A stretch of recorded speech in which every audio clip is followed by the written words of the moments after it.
forcément la masse des transferts sociaux qu'elle gère, comme gestionnaire de l'assurance maladie, des accidents du travail.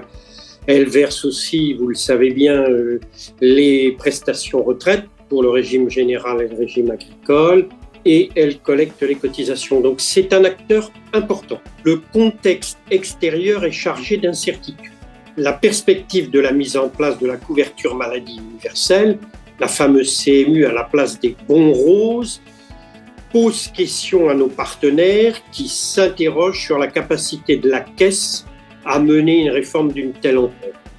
Alors, ce qui s'impose rapidement, c'est la nécessité de faire des ajustements d'organisation pour sécuriser le fonctionnement du service public au quotidien et aussi pour préparer les étapes qui sont devant nous pour la modernisation du service public et notamment la mise en place de la CMU.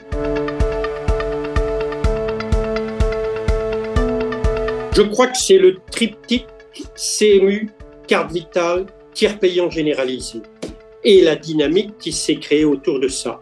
Alors, de quoi s'agissait-il ? Les assurés en situation de fragilité bénéficiaient auparavant de l'aide médicale départementale, variable d'une région et d'un département à l'autre.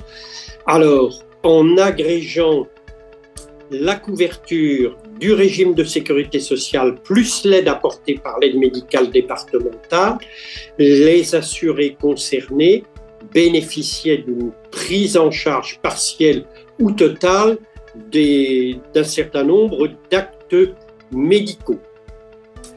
Pour ce faire, en fait, les CCAS des mairies distribuaient les fameux bons roses et bons jaunes qui permettaient à ces assurés d'aller consulter un médecin ou un autre auxiliaire médical.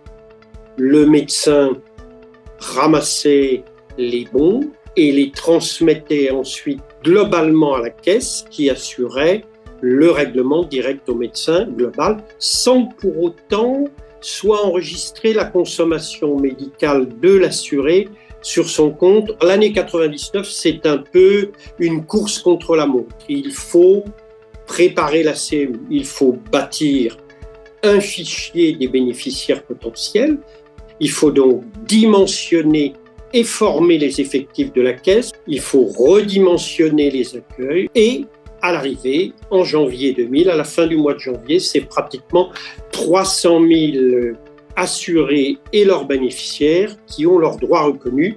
Donc l'opération est un succès. C'est un succès d'abord pour les assurés, parce que le barème de la CMU est plus favorable que le système précédent, donc on embarque dans le bénéfice du dispositif davantage de réunionnais.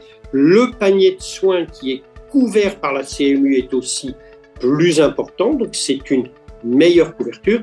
Nous avons enclenché assez rapidement la mise en place de la carte vitale. D'abord avec les pharmaciens qui avaient une grande habitude des télétransmissions et du tiers payant, les autres professionnels de santé adhéreront ensuite au dispositif. Je dirais que la dernière étape de ce fondement de modernisation du service public a été la généralisation du tiers payant. Ce qui me frappe positivement dans les organismes de sécurité sociale, à La Réunion, mais aussi plus généralement sur l'ensemble du territoire, c'est deux changements majeurs. C'est la qualité de service qui s'est nettement améliorée et l'élargissement du rôle des caisses.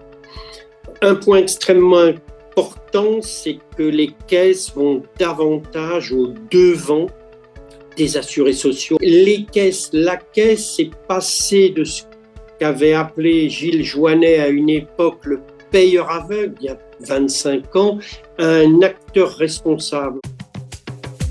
La CGSS, engagée au service des Réunionnais.